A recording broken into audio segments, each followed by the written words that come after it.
BTR निउसआव गासैखौबो बरायबाय। आंनि चेनेलखौ साबस्क्राइब खालामखायाबा साबस्क्राइब खालामदो आरो बे खाथिनि बेल आइकन बेलखौबो थुनानै होदो जाहाथे मोजां भिडिअ थाबनो सौहैनाय बायदि।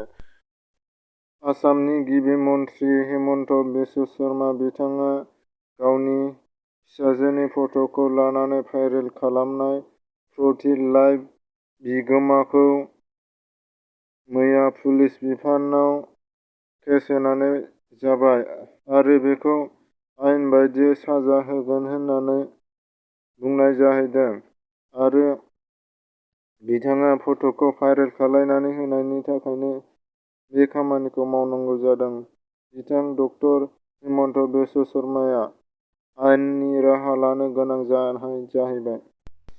मिस्टार इउनुस इउटुब चेनेलाव मोनसे गिभअवे होनो नागिरदों। गावनि साबस्क्राइबारफोरनो बे बान्थाखौ हरनाय जागोन आरो जायनो कमेन्ट खालामनायाव देरहानो हागोन बेनो हरनाय जागोन होननानै बुंदों आरो बेखौ कमेन्ट रेन्डम पिकारजों बासिनाय जाहैगोन आरो बेयाव मोनसेनि बारा कमेन्ट खालामनो मोननाय नङा आरो कमेन्टआ मोजां जाहैनांगोन होमबानो बे बान्थाखौ हरनाय जाहैगोन। नोंथांमोना मिस्टार इउनुसनि लिंकखौ डिसक्रिपसनाव होनानै होबाय। आङो थांनानै बिनि भिडिअआव थांनानै कमेन्ट खालामबानो जाबाय। बिनि भिडिअखौ ससे होनानै होनि आङो। बे जाबाय मबाइल गिम्बल आं बेखौ नोंथांमोननो गिभअवे होनो सानदों।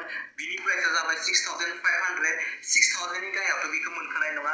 फ्लिपकार्टआव जुदि नायनो थाङोब्ला बेखौ 7000आव लानांगोन नोंथांमोना आरो जुदि एमाजनावबा एसे खमाव मोनगोन। 6000नि लाइनावनो दङ बियो आरो बेखौ आं नोंथांमोननो गिभअवे होनो सानदों।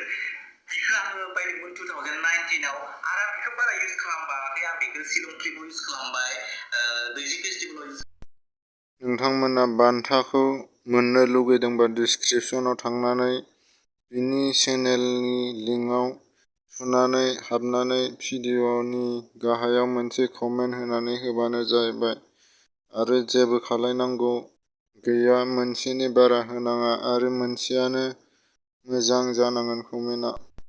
नोंथांमोना केन्सार बेमार जादोंब्ला फाहामनो थाखाय गोजानाव थांनांगौ गोर्बोन गैला।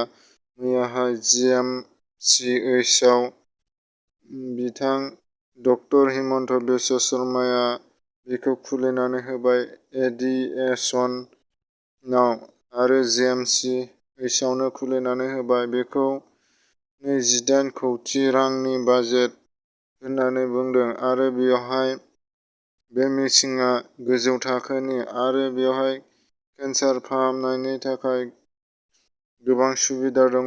बिनि थाखायनो नोंथांमोना केन्सार बेमार जादोंब्ला गोजानाव थांनांगौ दरखार गैला। जायगायावनो फाहामथायनि थाखाय खाबु दंसै। माखासे सेंग्राफोरनि आखल कटन कलेजआव हाबनाय फरायसाफोरा जौ लोंनो थाखाय गंसे दखानाव गिलास बिहैदोंमोन। बे समावनो फालांगियारिफोरजों नांलायलायनाय जादों होननानै मिथिनो मोननाय जादों।